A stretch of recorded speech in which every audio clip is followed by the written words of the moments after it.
सिर्फ 30 सेकंड में 135 पंचेस लगाकर नन्ही बच्ची ने सबको वर्ताए हैरत में डाल दिया। कोहनियों और पांव पर जिस्म के वजन को बरकरार रखना तो कोई इन बच्चों से सीखे। जूनियर प्लांग में फाटा के नौजवान ने सबको पछाड़ दिया। मैंने आज 30 सेकंड्स में 130 पंचेस किए हैं। हमारा प्लैंक कंपटीशन था। ये एक बहुत हेल्दी एक्टिविटी है, इसे पाकिस्तान में और कंटिन्यू होना चाहिए।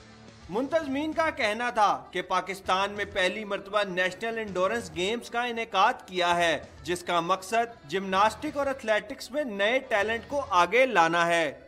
इसका मकसद यह है कि जितने भी हमारे पाकिस्तान में एथलीट्स होते हैं उनको रिकग्निशन बिल्कुल नहीं मिलते हैं। जितना भी वो मेहनत करते हैं उतना ही कम उनको रिकग्नाइज किए जाते हैं। खेलों में जूनियर्स के साथ साथ सीनियर्स ने भी डंबल प्रेस और प्लांग में एक दूसरे पर सबकत ले जाने के लिए खूब तला आजमाई की। कैमरामैन जिशान हैदर के साथ हसन रहमान, डॉन न्यूज़, लाहौर।